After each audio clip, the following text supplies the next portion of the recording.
प्रणाम गुरुजी। मैं कब से सोच रही थी कि इधर आए यार, आपसे ना मिले तो मतलब कुछ बोल भी नहीं पा रही थी, लेकिन मेरे मन में तो था ही कि आप और हमारे परम पूजनीय स्वामी जी मतलब हमारे लिए तो क्या बताइए, भगवान से भी बढ़कर है। हम आप दोनों को ही भगवान जैसे मानते हैं कि आप दोनों ना होते तो जैसे भारतवर्ष का, जैसे पूरा विश्व का उद्धार कैसे होता। आप नहीं होते तो हम लोग जैसे बीमार रहते और हमें जिंदगी जीने का एक सही मार्गदर्शन नहीं मिलता। हम बीमार रहते, हम पता नहीं घर पे झगड़ा करते, पता नहीं कितना कुछ करते, लेकिन आप दोनों की वजह से एक अच्छी जिंदगी मिली है। हम खुश रहते, स्वस्थ भी रहते, हमारी जिंदगी में भी कोई प्रॉब्लम नहीं है।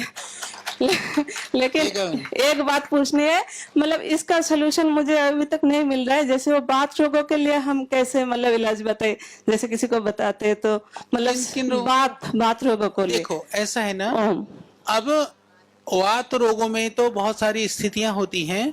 वात रोगों का जो सरल एकदम नुस्खा है ना, जो बिल्कुल रसोई के रसोड़े में है सबके घर में, हम पूज्य स्वामी जी में बहुत बार बताते हैं। हल्दी, मेथी, सौंठ और अश्वगंधा, 4 चीजों का ये वातारी चूर्ण के रूप में हमने बना भी रखा है।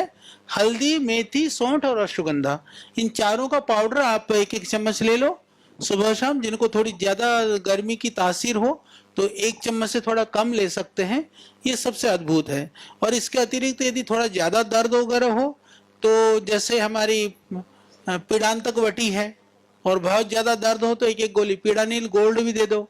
जितने भी गुग्गुल हैं सब वात रोगों के लिए हैं, चाहे वो योगराज गुग्गल है, सिंहनाद गुग्गल है, त्रयोदशांग गुग्गल है, ये सारे भी आप यूज कर सकते हैं। तो इस तरह से, और बाकी प्राणायाम कराइए सब रोगों के लिए। योग और प्राणायाम से तो सब ठीक हो जाएगा। ठीक है, लगातार ले सकते हैं, वो पूरे साल भर भी खा सकते हैं, कोई ऐसी बात वो नहीं। जी जी जी बहन, आप बताओ कोई है अब? हाँ ओम आचार्य जी, आपको कोटि कोटि नमन। मैं गोवा से हूँ और मैं प्रश्न पूछने के पहले मुझे एक बात बतानी है। पूना की बहन ने जो बोला कि हमारे बच्चों के लिए, तो आप पतंजलि विश्वविद्यालय में हमारी 2 बच्चियां, उसमें मेरी भी एक बेटी है जो BNYS के लिए आई है और जुलाई महीने से उनका एडमिशन हुआ और जुलाई से सितंबर तक के केवल 2 माह में उनमें अमूलाग्र बदल हमने देखा है, अमूलाग्र उन्नति देखी है और इतनी उनको उपलब्धियां प्राप्त हुई है कि हम धन्य हो गए। हम उनके पालक वहाँ पे बहुत गर्व महसूस करते हैं। अभी मेरा प्रश्न ये है कि BNYS के लिए एडमिशन लेने का हमारा मूलभूत आधार यह था कि स्वामी परमार्थ देव जी शिविर में आए थे। उनको हमने बोला 12वीं कक्षा में है, आयुर्वेद करने की मंशा है, क्या करे? उन्होंने बोला आप BNYS में डाल दो, आने वाला युग इंटीग्रेटेड थेरेपी का है। अभी हमने तो गुरु आज्ञा मान के बच्चों को एक वाक्य पे भेज दिया, लेकिन अभी हमको सब पूछते हैं कि BAMS क्यों नहीं करा रहे, BNYS क्यों करा रहे? तो या BAMS करने से क्या उपलब्धि है, BNYS करने से क्या उपलब्धि है, संक्षिप्त रूप में, क्योंकि यहाँ पे बहुत बहनें ऐसी है कि देखो, एक तो जो बहन ने बात कही, जिनके बच्चों की बहुत प्रबल इच्छा है कि देखो आयुर्वेद के लिए तो जो नीट एग्जाम होता है पूरे देश के लिए एक ही तरह का एग्जाम होता है। उसमें 50% हमारे पास 100 सीटें हैं, 100 में से 50 उत्तराखंड के लिए हैं, 50 बाकी देश के लोगों के लिए हैं। उसमें लगभग पूरे देश के बच्चे आते हैं। हमारे पास महाराष्ट्र वगैरह से भी, कर्नाटका वगैरह, साउथ से भी हैं कुछ, उधर बिहार बंगाल से भी हैं बच्चे। तो क्योंकि उसका लेवल बहुत ज़्यादा मार्क्स वो होता है, कट ऑफ मार्क्स बहुत ज़्यादा होता है, तो वो तो है उसमें भी। बाकी अपने विश्वविद्यालय के लिए जैसे श्रद्धेय स्वामी जी के नेतृत्व में हम लोगों ने जो बाकी जो विषय हैं, साइंस वगैरह भी हैं, योग भी है, भारतीय दर्शन वगैरह भी हैं, संस्कृत है, व्याकरण है, उनमें भी यदि जो बच्चे पढ़ना चाहते हों, और यदि तुलनात्मक रूप से देखा जाए तो बहुत ज़्यादा शुल्क नहीं है, बहुत कम मूल्य पर ही है। और वातावरण हमारे यहाँ बहुत टाइट है, क्योंकि हम लोग हॉस्टल वगैरह की व्यवस्था हमारे यहाँ बहुत, एक तरह से समझिए कि यदि हमारे पास बच्चा या तो 100% सही रहेगा, यदि कोई बच्चा त्रुटि करता है तो फिर हम समझाते हैं, ज़्यादा त्रुटि करता है तो फिर उसको रखते ही नहीं हैं। तो हम नहीं चाहते हैं कि एक दो बच्चे गलती करें तो माहौल खराब हो। तो इसलिए आप ये सोच सकते हैं कि हमारे यहाँ जो बच्चे हैं 100% एक अच्छी स्थिति में हैं। जहाँ तक रही कि आपने कहा BNYS के लिए बात, देखिए BNYS करने से नॉर्मली जैसे मान लो योग में भी जो हमारे MA MSc करते हैं बच्चे, उनको भी इजीली अपने बहुत सारे लोग अपना योगा स्टूडियो चला रहे हैं, बाकी अपने क्लिनिक खोल रहे हैं। BNYS करने से उसमें चिकित्सकीय पार्ट, क्लिनिकल वाला पार्ट का नॉलेज और ज़्यादा हो जाता है, और वो एक नेचुरोपैथी डॉक्टर के रूप में, एज ए फिजिशियन के रूप में वो प्रैक्टिस भी कर सकते हैं। हालांकि उसमें मेडिसिन का पार्ट नहीं है, नहीं तो BMS करते आयुर्वेद वाला पार्ट, पर एकल औषधियों का प्रयोग FSSAI के द्वारा भी अभी करीबन 400 पौधों का एकल औषधि प्रयोग के लिए एकल औषधि के रूप में उन्होंने फूड सप्लीमेंट माना है, पर वो दे सकते हैं। जैसे अश्वगंधा देना है, शतावरी देना है, शतावरी पैक करना है, अश्वगंधा करना है, मतलब वो मिश्रित करके मैन्युफैक्चर्ड करके बहुत सारे कंपाउंड्स को मिलाकर तो नहीं दे सकते हैं, पर एक एक कर करके चूर्ण के रूप में BNYS भी दे सकते हैं। वो तो क्योंकि आहार का पार्ट है, फूड सप्लीमेंट है, उस रूप में वो कर सकते हैं। सबसे बड़ी बात यह है कि अभी मैं हम लोगों के यहाँ जो हमारे एलुमनी बुलाए करके जितने भी हमारे पूर्व स्नातक थे, हमारे सारे जो बच्चे थे, मुझे इस बात को कहते हुए खुशी है कि हमारे यहाँ एक भी बच्चा बेरोजगार नहीं है, एक भी बच्चा बेरोजगार नहीं है। और मैंने कहा भाई किसी को नौकरी ना मिले तो आ जाना, हम यही दे देंगे। तो इस बात के लिए, क्योंकि अभी हम सुनते हैं कि IIT में पढ़ करके भी, IIM में पढ़ करके भी लोग आजकल नौकरी मिलनी भारी हो रही है, कि जैसे होता था पहले कैंपस सिलेक्शन ही बहुत सारे हो जाता था, अभी बहुत थोड़े लोगों का हो रहा है। तो बहुत भयानक है, बेरोजगारों की फौज आज मार्केट के अंदर इतनी बढ़ गई है, क्योंकि लगभग पढ़ा लिखा तो हर कोई बच्चा, अभी ऐसा तो नहीं सिंपल ग्रेजुएशन नहीं किया हुआ, वो ऐसे लोग बहुत कम हैं, पर रोजगार कितनों के पास है आप सब जानते हैं। तो हमारा प्रयास है कि पतंजलि जो विश्वविद्यालय है, श्रद्धेय स्वामी जी का एक विशेष मानना भी है और उनका दृढ़ संकल्प भी है, हमें बेरोजगारों का फौज नहीं तैयार करना है, हमें ऐसा बनाना है वो स्वयं रोजगार देने की क्षमता रखता हो। तो नेचुरोपैथी में बहुत सारी संभावना है, वो अपना प्रैक्टिस कर, मैंने होता है ना, वो कहीं पर भी नेचुरोपैथी और योग वाले, तो मैं तो बच्चों को अपना कहता हूँ, कहीं भी, जैसे अब आप लोगों ने तो डिग्री डिप्लोमा नहीं करी, श्रद्धेय स्वामी जी के सानिध्य में योग सीख करके इतने हो गए हो, कहीं भी खड़े हो जाओगे ना, कहीं भी 15 20 25 लोग बैठे, ले बहन जी थोड़ी मोटी आ जा, तू पत्ती कर, कहाँ कहाँ मिलोगी बहन जी, तुरंत मैं 10 20 50 लोग तो तुम्हारे पीछे वहीं भीड़ लग जाएगी। तो हमको करने वाला बनना होगा, और आप लोग कर भी रही हो। बहुत सारे बहनों ने तो हो सकता है पता नहीं कितना रोगी ठीक कर दिए हों, तो ये आपको करने वाला बनना पड़ेगा। तो बच्चों में भी जो थोड़ी सी करने की जुनून रखते हैं, उनके लिए तो फिर संभावना ही संभावना है, सारी धरती उनके लिए। जी आचार्य जी प्रणाम, मैं पश्चिम महाराष्ट्र से आई हूँ। मुझे आपको पूछना है, 35 साल के ऊपर ही घुटने का दर्द, वो साधक आते हैं ना, घुटनों का दर्द ज्यादा रहता है, वो नहीं होना चाहिए, इसके लिए क्या करना चाहिए? हमने ऑर्थोग्रेड पीड़ांतर दिया, उससे आराम मिलता है। हमको ये पूछना है कि घुटनों का दर्द नहीं होने के लिए क्या करना चाहिए, क्या आहार लेना चाहिए, क्या औषधि लेनी चाहिए? देखो, जिसको भी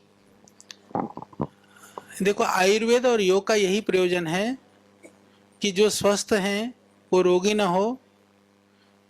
स्वस्थस्य स्वास्थ्य रक्षणम, आतुरस्य रोग प्रशमनम, ये आयुर्वेद के ऋषि का संकल्प है कि आयुर्वेद का जो प्रयोजनम है ना, प्रयोजन वो यह है। तो आप प्रतिदिन योगाभ्यास करने से भी, यदि आप रोगी नहीं हैं तो आप रोगों से बचोगे, यदि आप रोगी हैं तो रोगों से भी मुक्त हो जाओगे।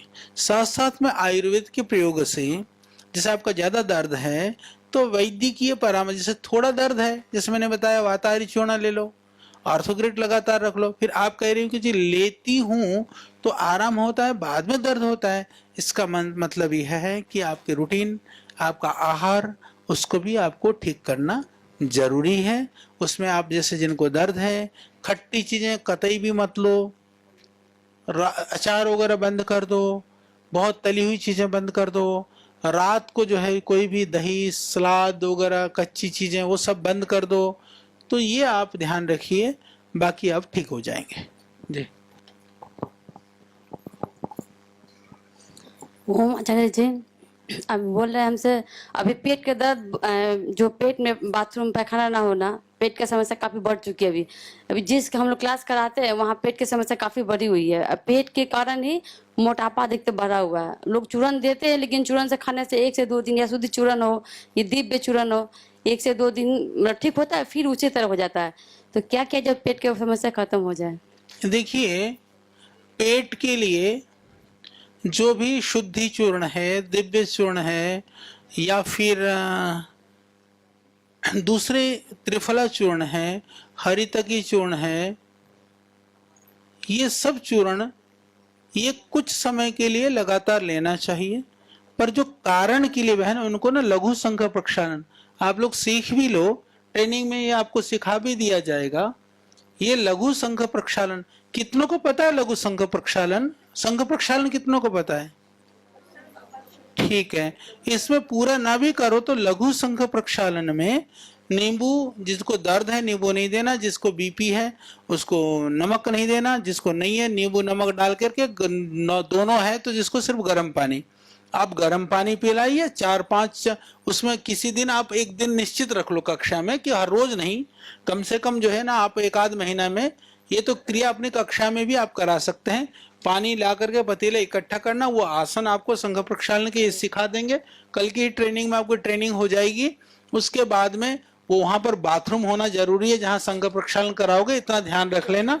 हाँ, कि बोला आचार्य जी ने बोल तो दिया था, बोले बाथरूम तो बताया नहीं था, तो फिर मामला बिगड़ेगा। हाँ, हम लोगों ने तो सच बताएं, एक बार क्या हुआ, ये सत्य घटना है, पूज्य स्वामी जी और हमने जो किया है ना वो तो हम दोनों को ही पता है। तो एक बार यहाँ सहारनपुर से आगे, वो गांव का नाम है तीत्रो है, गांव का नाम ही तीत्रो है, और एक गांव और है, 2 जगह पर हमने वहाँ योग कराया। फिर महाराज जी ने कहा कि संघ प्रक्षालन भी कराते हैं। तो मैंने कहा महाराज जी गांव में तो संघ प्रक्षालन कहाँ कराएंगे? तो हम लोग लेकर के गए गन्ने के खेत में। तो एक खेत में महिलाएं, एक खेत में पुरुष, और जो कुछ तो शहर से भी आई हुई थी। बोले जी करेंगे कैसे? मैंने कहा 2 ईंट ले लो अपनी। हाँ सच में, तो 2 ईंट लेकर के अपनी, मैंने कहा अपनी जगह देख लेना जहां ईंट रखी थी, भूल जाओ। तो हमने ऐसे भी संघ प्रक्षालन कराए हैं। तो कई, हाँ, तो इसीलिए वो आप तय कर लो कैसे कराना, नहीं उसका आनंद। कई लोग तो इतने खुश हो रही थी माताएं, मैंने बोले हमको ऐसे खेत में करने को कब मिलेगा। तो मैंने कहा अभी पूरा कसर उठा लो तुम खेत में, तो वो जगह देख लेना जहां वो करा लेना बहन, ठीक हो जाएगा बिल्कुल जड़मूल से। तो इसके अलावा परमानेंट के लिए क्या करो, त्रिफला, लगभग 2 चम्मच त्रिफला, मेरी बात को सुनो, मिट्टी के बर्तन में, एक आदमी के लिए 2 चम्मच यानी 10 ग्राम मिट्टी के बर्तन में रात को करीबन 1 लीटर पानी में खूब अच्छी तरह उबाल दो। उबालने से मतलब उसका कम ना बचे, जैसे मान लो 1 लीटर मतलब हुआ 3 ग्लास लगभग, जो नॉर्मल ग्लास में 300-350 ml पानी आ जाता है, उसको डाल करके, वो दक्षिण वाले गिलास नहीं, गोवा वालों का तो इतना बड़े होते हैं ना, वो तो कई गिलास डालने पड़ेंगे। तो बंगाल वालों का ठीक ही रहता है, आप उधर की लग रही है ना, कलकत्ता के, कलकत्ते, वही बंगाल, वेस्ट बंगाल, कलकत्ता कोई बाहर थोड़ी है वहां से। तो उसको डाल करके, हाँ ये गिलास है ना, ये 300 ml है। हाँ, ये पंजाब वाले तो नहीं, पंजाब वाला नहीं, वहां तो गिलास नहीं, 1 लीटर का होता फिर वहां, ये इतना लगभग। तो ये 3 गिलास डाल दिया, डाल करके उसको भिगो दिया, 10 ग्राम को भिगो करके उबाल दिया थोड़ा, मतलब उबाल करके छोड़ दिया, रात को ढक करके छोड़ दो। सुबह उसको फिर थोड़ा सा उबाल दो, फिर छान करके उसको, चाहे तो निचोड़ भी सकते हैं, छान करके पूरा पानी पी जाओ गटागट, 1.5-2 गिलास लगभग बचेगा। उबाल ला करके एक आध, तो सुबह पानी की जगह उसी को पी लो। और थोड़ा पीने में ऐसा लगे थोड़ा शहद मिला लो, और जो डायबिटीज है उससे पी लो। लगातार आप पिएंगे वह पानी, आपके मोटापा और ये डाइजेशन की, पेट की, सब कुछ ठीक हो जाएगा। ठीक है, तो अब मैं कहानी सुनाता हूं। एक वैद्य था, बहन जी सुन ले, पक्के वैद्य बना के भेजूंगा, कोलकाता में फेमस हो जाएगी। हाँ, तो एक वैद्य था, तो उसको जो है एक ही नुस्खा आता था, त्रिफला। हाँ, वो एक उबाल करके घड़े में भर भर करके वो जो भी आवे पिला दे, तो सबको लाभ हो जाता। त्रिफला सच में बहुत रोगों में काम करता है। तो लोग उसको चमत्कारिक वैद्य मानते थे। तो एक ने उस राजा के राज्य में युद्ध लग गया, युद्ध लगा तो बोले करें क्या? तो उन्हें कहा कि एक चमत्कारिक वैद्य रहता है, उसके पास तो बहुत सारी विद्याएं हैं। उनको नहीं था कि त्रिफला त्रिफला जानता है, उनको वहम था कि पता नहीं कितनी विद्याएं जानता है। तो मंत्री ने कह दिया, तो राजा का आदेश हो गया कि बोला वो फलाने वैद्य को बुला करके लाए जाए। वैद्य जी अब युद्ध लगा हुआ है, हम विजय कैसे प्राप्त करें, इसका कोई रहस्य बताओ। अब वो बेचारे को वैद्यगिरी भी नहीं आती थी, अब वो बाकी ज्योतिषी और बाकी विद्या तो कैसे जाने। वो घबरा गया, तो घबरा बोले महाराज हाँ मेरे पास विद्या है। तो घबराहट में उसने जो है ना वही त्रिफला जो वाले वो घड़ा था ना, वो 3-3 4-4 गिलास पिला दिया सबको। तो पिला दिया तो रात पीते ही रात से शुरू हो गए लोग, लोटा लेकर के जा रहे हैं आ रहे हैं। तो सवेरे जो है दूसरा वाला जो राजा था युद्ध करने वाला, उसने वो जैसे होते हैं ना नगाड़े बजते हैं ना युद्ध की शुरू हो, तो उधर से शुरू ही नहीं हो रहा। तो उसने राजा ने कहा कि देख जरा क्या हो रहा। बोला महाराज क्या होना था, ये तो इतने लोग हैं कि अभी तक तो निपटे ही नहीं सुबह वाले काम से। वो राजा छोड़ के भाग गया कि ये तो युद्ध कैसे लड़ेंगे इतने लोगों से, पता नहीं था। थे तो थोड़े वही नंबर लगा रहे थे बार बार। तो इसलिए जो है तो आराम से जो है युद्ध भी विजय हो जाता त्रिफले से। तो बहन जी पेट का तो क्या करना। ठीक है।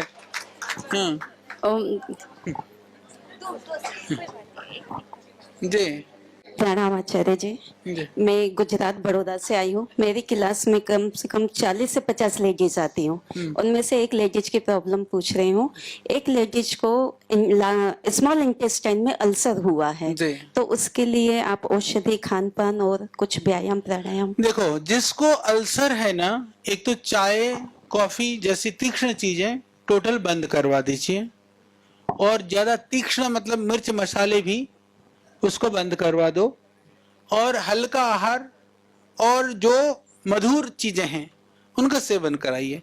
और अल्सर के लिए सबसे सरल और बढ़िया उपाय, जिसको भी भयानक एसिडिटी हो, अल्सर हो, अल्सरेटिव कोलाइटिस हो, किसी के लिए भी मुलेठी, जष्टी मधु, जेठमध, गुजरात में जेठीमध बोलते हैं, इधर मुलेठी बोलते हैं उसको। जेठीमध को आप एक बार के लिए 5 ग्राम लगभग, यानी 1 टेबल स्पून, ठीक है, और सौंफ लगभग 2 ग्राम, और उसमें डालना है, आप बोलते हैं ना लीली द्राख, मुनक्का, किस मुनक्का को 10 मुनक्का, हाँ बड़ी किशमिश, काला डाल दो, हाँ जो बड़े वाला जो काला काला से जो भी आता है उसको डालो, बीज वाला जो आता है उसको डाल करके उसको पकाना है अच्छी तरह से। 2 गिलास पानी में पका लो, आधा गिलास बचे, छान करके थोड़ा सा ठंडा हो जाए उसको मसल लो, मुनक्का सारा मसल जाए, छन्नी से छान करके सुबह शाम डेली 2 बार पिए, ठीक है। तो इससे, और हमारे यहाँ एक एसिटोग्रिड कर करके एक औषधि है, वह भी 2-2 गोली दे दें, बहनों ठीक हो जाएगी। 15-20 दिन 1 महीना लगेगा, सुबह शाम कर ले, ठीक है जी। चलो अभी 1-2 और बोल दो बस, बाकी तो हो गया समय। ओम स्वामी जी। एसिटोग्रिड। ओम स्वामी जी। हमारे सेंटर में ना बहुत सारी लेडीज आई हैं जिनको विटामिन डी की कमी है, वो इंजेक्शन भी ली हुई है। फिर उसके बाद मैंने कुछ को मना भी कर दिया है कि वो साइड इफेक्ट होगा, उनसे पेन भी बहुत होता है। तो जैसे D2K का जो टेबलेट है विटामिन, तो वो क्या रोज देना है उनको या वीक में देना है? नहीं, उसको तो वीक में लेना है, एक विटामिन डी वाला डेली ले सकते हैं। विटामिन D2K वाले टेबलेट डेली लेनी है? नहीं, उसको लेना है, हाँ दिन में 1 बार ले सकते हैं, 7-8 दिन जी, 7-8 दिन तक ले सकते हैं, उसके बाद उसको बंद कर देना है। कितने दिन तक ये टेबलेट चलाना चाहिए? बहन जब तक 10-12 दिन में ठीक हो जाता है। यदि विटामिन B12 वगैरह की ज्यादा कमी है तो वो भी दे सकते हैं। इंजेक्शन दर्द हो जाए कोई बात नहीं, पर वो क्या फटाफट बढ़ भी जाता है। कभी कभी क्या ज्यादा कमी होने से दर्द वगैरह हड्डियों वगैरह में रहता है, तो उसमें कोई वो नहीं है। और अभी यंग लड़कियों में जो 20-22 साल की लड़कियां, उनको सिस्ट का प्रॉब्लम बहुत ज्यादा है। तो 2 लड़की मेरे पास ऐसी हैं जिनको मैं 1 साल से 1.5 साल से सिस्टोग्रिड खिला रही हूँ। तो पहले बता रहे थे कितने साइज की सिस्ट है, अभी छोटे छोटे हो गए हैं, तो उनको और कितने दिन तक दवा चला, लगातार दे सकते हो, उसमें कोई हानि नहीं है, कोई नुकसान दिक्कत नहीं है उसमें। ना। ओम स्वामी जी। ओम आचार्य जी। जी अभी स्वामी जी, आचार्य जी, अभी भाई और बहनों को सभी को एक कॉमन प्रॉब्लम हो रहा है, आंखों के ऊपर सफेदी जो फूल जाता है, उसके लिए क्या इलाज है? वो नॉर्मली कोलेस्ट्रॉल होने से होता है, वैसे तो बिना कोलेस्ट्रॉल का भी हमने देखा है होता है। वो उसमें कई बार लीवर की वजह से या डाइजेशन की वजह से भी होता है। बस वो पेट वगैरह साफ रखे, किसी किसी को हेरिडिटी से भी होता है। उसमें जो मैंने देखा है कि एक होता है ना जो जायफल होता है ना, जायफल तो पता है ना जो मसाले में डलता है, जायफल को थोड़ा सा जायफल घिस करके, जायफल क्योंकि अकेला लगाने पर वो तीक्ष्ण होता है, जायफल के साथ एक हमारे आयुर्वेद के अंदर आता है जिसको बोलते हैं मंजीठ, मंजीठा मिल जाता है, मंजिष्ठ जो है उसको, और नहीं तो जायफल को आप घिस करके उसके साथ अरहर की दाल, उसको घिस करके लगाने से फर्क पड़ जाता है। ठीक है जी। प्रणाम आचार्य जी। मुझे ये पूछना था कि जैसे कि आजकल मानसिक रोग की संख्या ज्यादा है, जैसे डिप्रेशन और जो सिजोफ्रेनिया रहता है, उसके लिए क्या औषधि है? जैसे किसी किसी को नींद नहीं आती, डिप्रेशन हो जाता है, तो उसके लिए क्या औषधि है? जी देखो, जो बहन पूछ रही थी मैं बता दूं कि मेधावटी एक हमारी अद्भुत औषधि है, उसका सेवन कर सकते हैं, बच्चे हों, जवान हों, बूढ़े हों। और सिजोफ्रेनिया के लिए और ये जो डिप्रेशन या स्ट्रेस के लिए, अनिद्रा के लिए प्राणायाम का आप अभ्यास करें। प्राणायाम में भी विशेष कर करके अनुलोम विलोम, और आप जो है ना अपना भ्रामरी उद्गीत को ज्यादा करेंगे, उससे निश्चित रूप से ठीक हो जाता है। बाकी जैसे मैंने विचारों के विषय में बताया कि हमारे मन के अंदर जितनी अस्थिरता होती है, विचलितता होती है, या अनागत जो भय की स्थितियां होती हैं, ये सब भी हमको नींद को भगा देती हैं। तो इसीलिए हम थोड़ा सा अपने आप को रिलैक्स रखने का प्रयास करें, अभ्यास के समय में भी, पूरा दिन भर भी, क्योंकि बहुत सारी बीमारियां ऐसी नहीं होती कि दवाई खाए और तुरंत भाग जाएंगी। आप उसके लिए अपने आप को मेंटली अपने आप को उस तरह से प्रिपेयर करिए, अपने आप को तैयार करिए कि मुझे इन चीज़ों में विचलित नहीं होना है, मुझे थोड़ा नॉर्मल रहना है, ये परेशानी है तो मुझे दूर करना है। और बीमारी के साथ भी आप संकल्प को भी जोड़िए कि ये मेरे को समस्या है तो मुझे इसे ठीक करके ही दम लेना है, टाइप सोचे, उससे फर्क पड़ जाता है।